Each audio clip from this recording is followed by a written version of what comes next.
ఒరే అబ్బాయి, ఏమా? ఇలా రా కూర్చో. అబ్బా. రేపు ఆ, మీ బామ్మర్దాల కూతురుది చెవులు కొట్టించడమట. మీ అత్తగారు ఫోన్ చేశారు. ఆ. రేపు తెల్లవారే జ్యోతి నువ్వు వెళ్ళండి. కోళ్ళ పిల్ల నువ్వు ఇగో కొద్దిగా చెవులు ఇయ్యను పట్టీలు కొన్నాను. పట్టుకొని వెళ్తే పని అయిపోతుంది. మనకేంటి సంబంధం అమ్మా, ఖర్చు కాకపోతేను.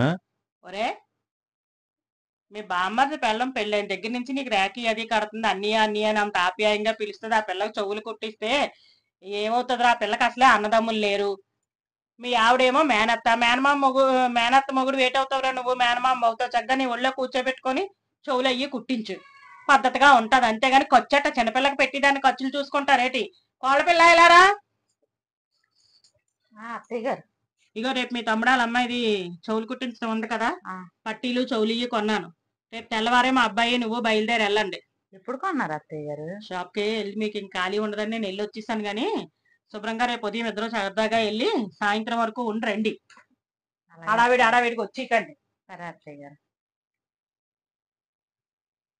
చూడండి అత్తయ్య గారికి ఎంత బాధ్యత. మా అమ్మకి పని లేదే, నువ్వు అమ్మగారి ఇంటికి వెళ్ళగానే నీకు ముఖం వెలిగిపోద్ది నీకు.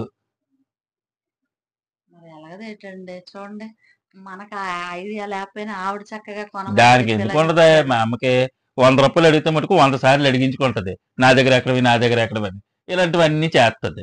ఏది ఎలా చేయాలి పెద్దవాళ్ళకన్నా మనకేం తెలుసండి. అవును, నీకు విల్లింగ్ బాగుంది. నీకు నాకేంటి ఎవరికైనా అంతే.